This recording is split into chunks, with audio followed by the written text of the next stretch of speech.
Hello，各位朋友，大家好啊！Easy 今日嚟到呢間餐館度食晚飯，想同大家介紹一樣。最近我哋都去過幾間唔同嘅餐廳度食過，自己買返屋企整，亦都試過。但係食勻咁多間，我都發覺嚟到呢度，暫時嚟講，佢係最性價比高嘅一個食物喺呢度。同大家講講，我哋今日身處嘅位置就係喺豪苑。咁呢一度相信對大家嚟講都唔會陌生噶啦，因為我哋咧就都同大家分享過幾次。因為我哋每一次嚟都成日同大家講，飲茶嘅時候咧就要必食乳豬。但係今日就唔係食乳豬。臨近聖誕，大家網友們有冇計劃去邊一度慶祝歡度呢個佳節咧？特別係食嘢方面，通常對我嚟講咧，即係聖誕節好似比較西方一啲。會唔會食西餐就感覺上好似比較貼題，但係我會覺得而家喺多倫多住嘅我哋咧係相當之幸福，因為好多時食中餐亦都係好多嘅選擇，而且食中餐感覺上個選擇多啲，同埋係花款即係烹調嘅花款亦都多啲，同埋價錢一般咧，我都會覺得係比起呢度食所謂嘅西餐都係抵食啲嘅。咁所以今日同大家介紹，會唔會令到你哋都好想聖誕節嚟呢度嚟到歡度佳節咧？正所謂沒有最平，只有更平。我哋今日嚟到豪苑，其中一樣就係為咗佢嚟噶啦，就係超級大學豪，價錢抵到不得之了啊！而家其實到現時為止，我哋之前都去過幾間嗰度食一啲大學豪，咁多間豪苑嘅價錢係最抵嘅，好大隻。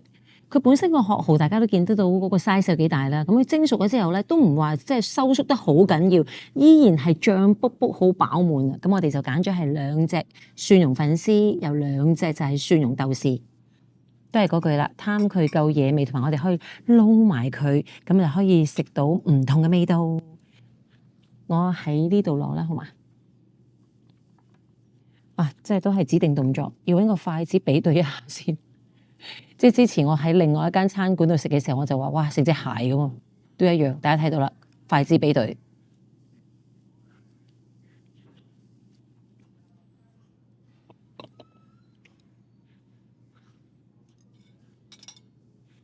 呢一個真係要用刀叉嚟享受，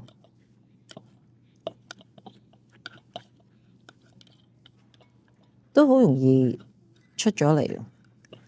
嚇！頭先我唔應該擺喺個碟度，因為如果咪個蠔殼有少少黐落個底度，即係個碟度，咁樣就乾淨企理啦。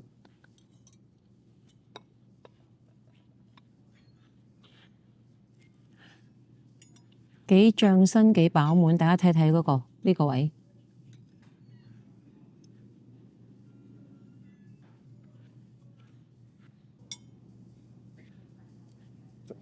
我想試下個枕咧，會唔會話係蒸到過火啊？OK 喎，唔係好韌喎。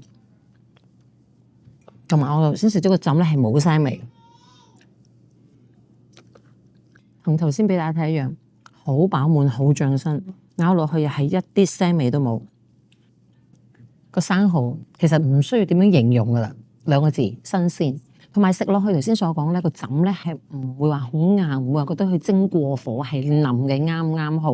同埋咬落去咧，個蠔身咧係非常之滿足，因為佢好飽滿。咁同埋就係冇腥味啦，頭先所講啦。咁另外就係嗰啲豆豉咧，亦都係好惹味。成件事咧就唔想講咁多，我想再食多一隻。同埋佢蒸咗出嚟咧，就算頭先佢講咗咯，即係佢縮起上嚟都唔會話即係爭好遠。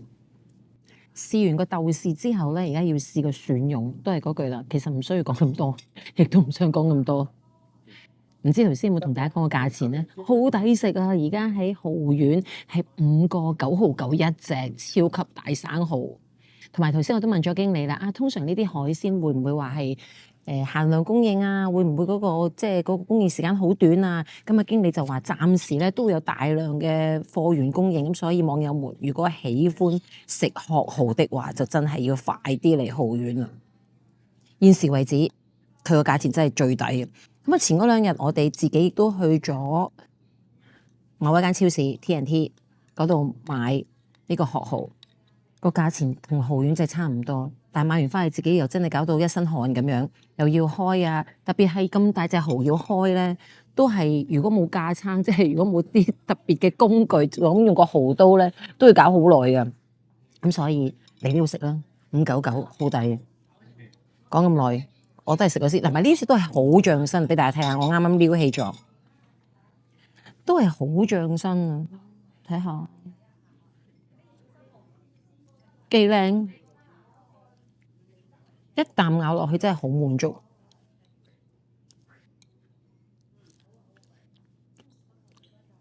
好腍滑，冇腥味，好好食，好嘢味。攞個蠔殼同我塊面比對一下，真係好大隻噶！如果中意食殼蠔嘅朋友，你真係唔好錯過。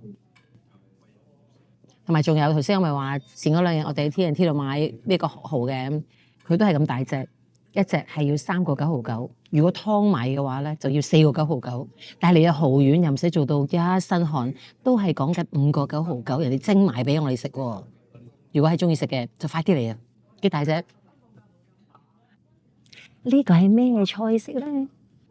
會唔會見到隔離有一碟生菜，知道有少少端倪咧？一陣間開俾大家睇。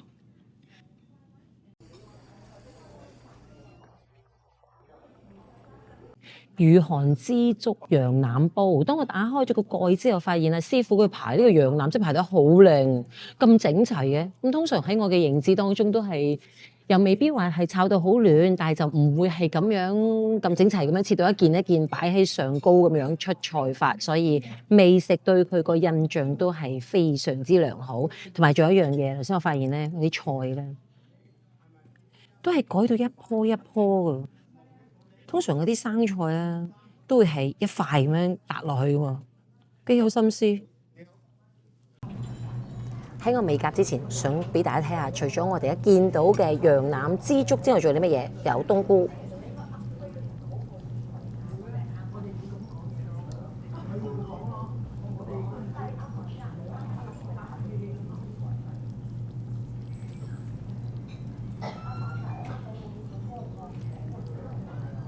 嗰啲皮咧，感覺佢係好有骨膠原啊，同埋係短短咁樣。佢係好腍，但係腍得嚟又唔係話散嗰種喎，都仍然係保持到一件一件。唔點腐乳就咁試下個原味先。我諗大家睇到頭先我咬落去。佢唔係話腍到係一咬就鬆開，並不是，但係佢唔係韌，亦都唔係話硬，即係但係咧，佢係腍得嚟有嚼頭，有嚼頭得嚟係腍嘅。佢味道並不是太鹹，仲可以俾我哋人客係有空間落啲腐乳醬落去嘅，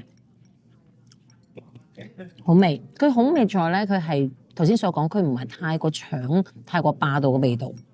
同埋佢都仲係可以有咬口啊！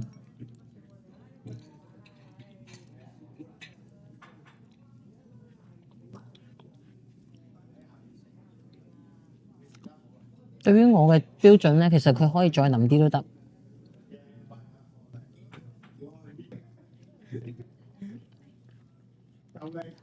佢並不是話好硬或者好韌，我只可以講話佢係有咬口，係咬得開嘅。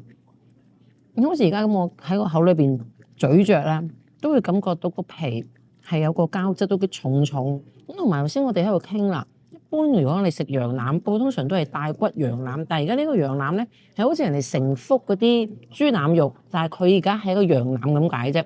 至於酥味咧，我又唔覺得話好酥，但係有少少嘅羊味，即係話你擺落口咧，你知道食緊羊，唔係食緊其他嘅肉類咯。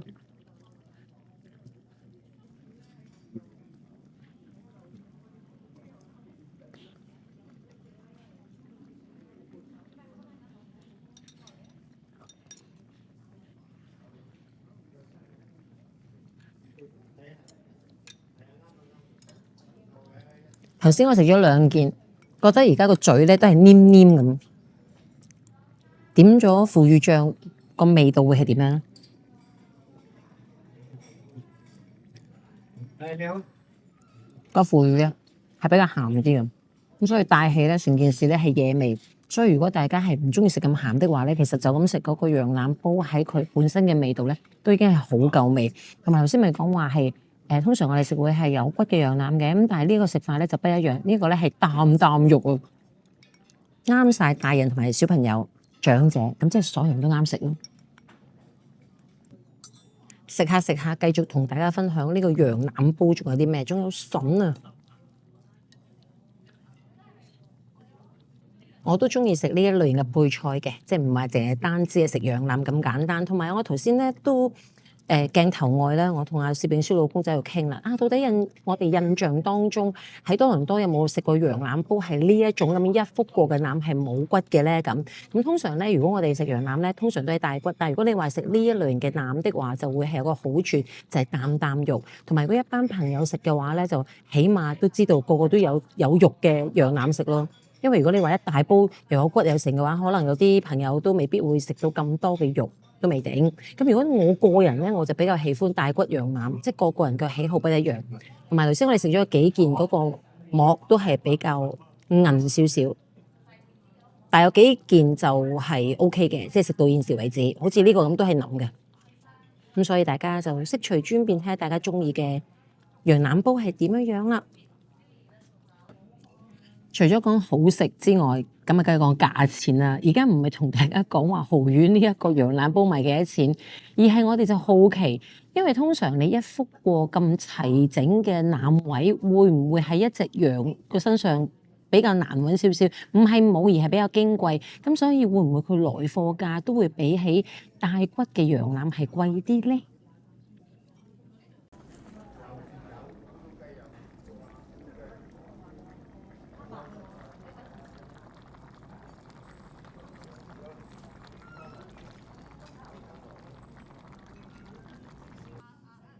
原來呢一個羊腩煲喺豪苑嗰度食係有得揀有骨同埋冇骨。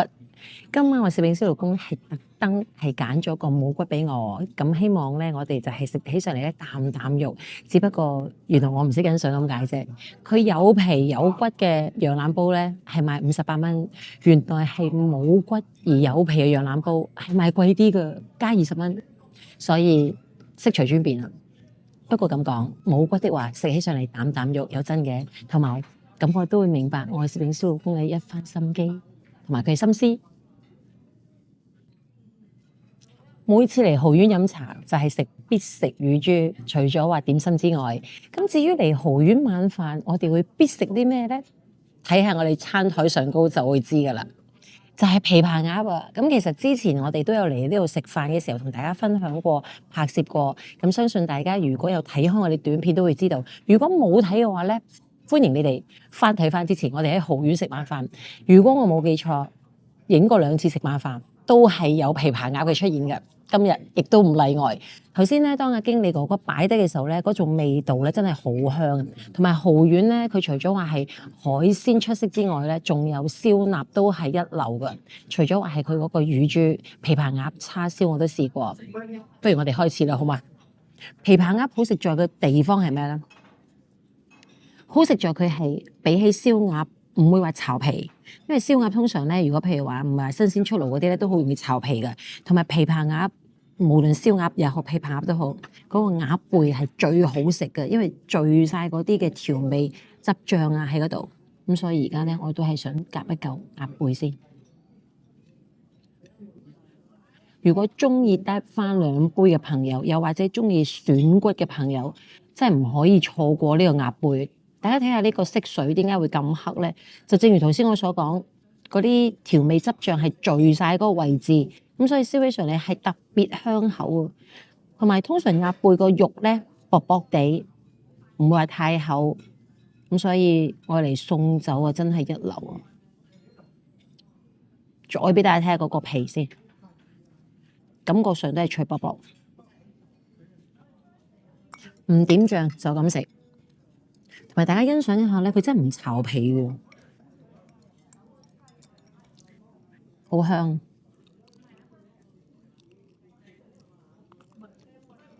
啊，個皮係脆卜卜嘅。自從我試過食琵琶鴨之後咧，即係燒鴨已經係好少買翻屋企嘅，即係當然啦，出街食都好少食到燒鴨，因為係兩回事嚟嘅。好，我形容一下先。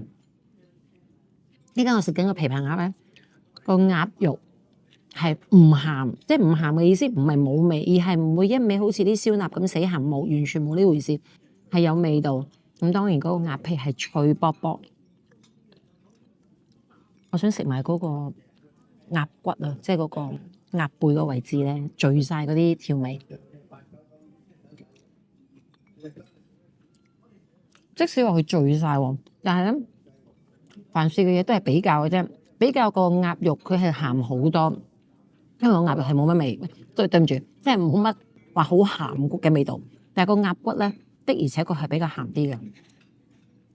但係如果要嚟送酒咧，都係鹹咗少少。但係如果咁樣喺度連埋啲鴨肉鴨皮食咧，好滋味，好好味。今日我哋嚟到蠔苑，原先就係介紹嗰個殼蠔有幾咁大隻，有幾咁好食。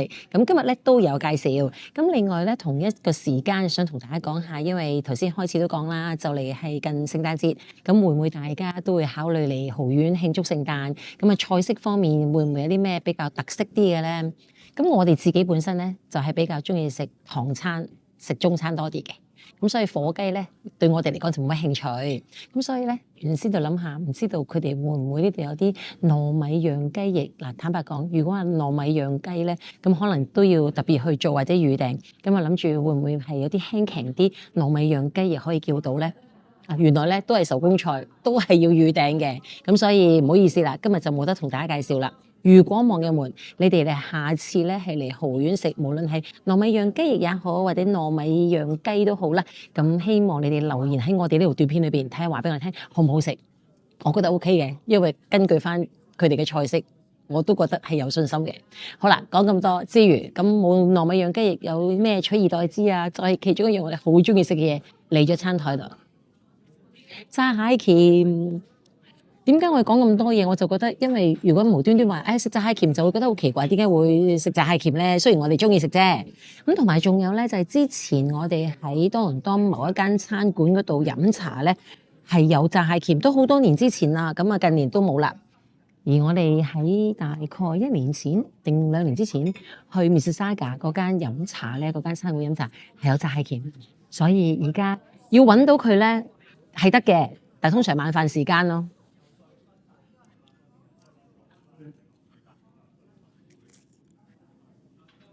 係咪口水流咧？食炸蟹鉗係中意佢嗰個蝦膠要爽彈，同埋外邊係要脆。但通常呢啲脆咧就唔係脆卜卜嗰種脆，但係即係總之係香口啦。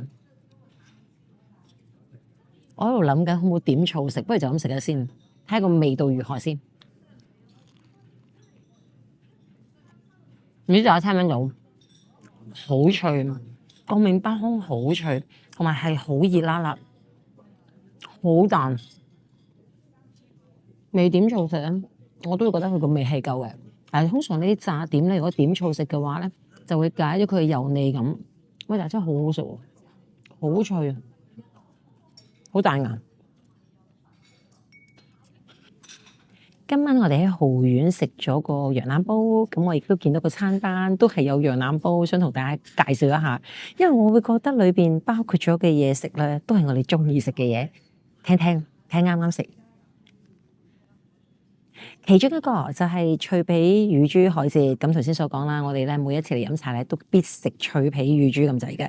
咁另外仲有靚燉湯，同埋仲有豉油皇走地雞。講開豉油皇走地雞，本身我哋今日都想食嘅，但係點不知咧有另外一台客就叫咗，咁冇辦法啦，我哋下一次咧唯有跟住落嚟嘅就係有骨黑草羊腩煲，咁同我哋今晚食嘅有少少分別，同埋仲有跟埋唐生菜，仲有嘅就係個海鮮啊，金沙溫哥華蟹。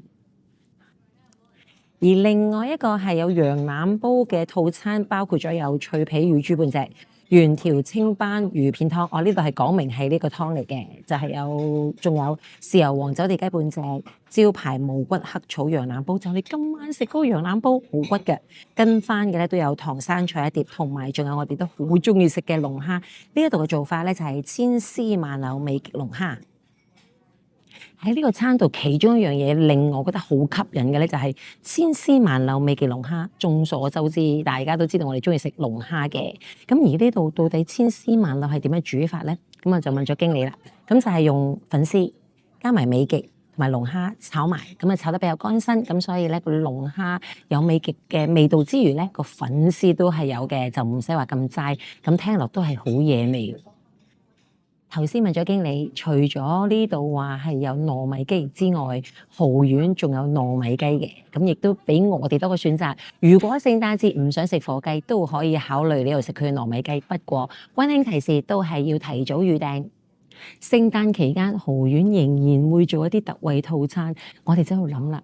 既然而家由12月14號開始，為期2個月，都有一個 tax break， 一個免稅嘅優惠，堂食或者外賣去餐館食嘢，咁都可以享有呢個優惠。咁所以趁住而家有幾重嘅享受，幾重嘅優惠，咁所以快啲嚟食啦！咁想唔想知道蠔丸有啲咩套餐會繼續係做咧？其中有幾個啦，咁其實佢都有好多套餐嘅，喺度講講啊。分別係有 A、B、C 3個套餐，價錢方面係現金特價168。咁如果想知道包括啲咩的話咧，就睇我哋熒光幕打出。除咗係有 A 餐之外，仲有 B 餐現金特價198。咁呢2個餐咧都係有我哋今晚食咗嘅琵琶鴨，係半隻嘅。咁而 C 餐咧，亦都係我哋中意食嘅燒味之一，就係脆皮乳豬加海蜇。呢一個餐係198蚊，都係嗰句啦。如果想知道有啲乜嘢包含喺呢個3個套餐裏邊的話咧，就睇我哋熒光幕打出嚟啦。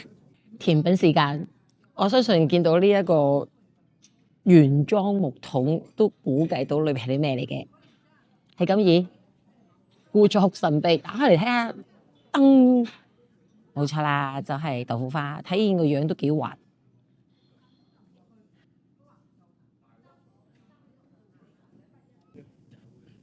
我哋同經理講話，我哋好中意嚟呢度飲茶同埋食晚飯，咁所以經理咧就好好喎，亦都希望我哋依時依時嘅網友咧能夠享用到蠔丸咁出色嘅出品，咁所以咧就送出一啲嘅9折卡俾我哋。所以依時依時嘅網友，你哋如果嚟到蠔丸，無論飲茶食飯都好啦，只要話俾佢哋聽，你哋係依時依時嘅網友就可以得到9折卡一張。咁呢張9折卡咧係可以飲茶同埋食晚飯都用得嘅。咁但係溫馨提示，特價套餐。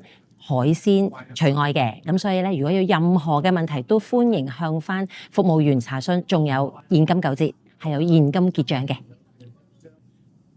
希望大家喜歡我哋今日嘅介紹。臨近聖誕佳節，唔知大家有冇任何計劃去邊度慶祝？希望我哋今日嘅介紹你哋會喜歡，亦都將呢條片發放開去俾你嘅朋友，讓到佢哋知道可以 subscribe 我哋 channel， 撳埋隔離嘅鐘仔，有新片就唔會錯過啦。既然臨近聖誕佳節，咁我哋喺呢度預祝大家聖誕快樂，新年進步，來年2025年繼續為大家去發掘多啲新嘅題材，好玩好食嘅地方，同埋仲有啲咩性價比高嘅，我相信大家都中意哇！咁啊，希望你哋繼續俾得 like 我哋支持我哋，咁我哋下次再見，拜拜，Merry Christmas！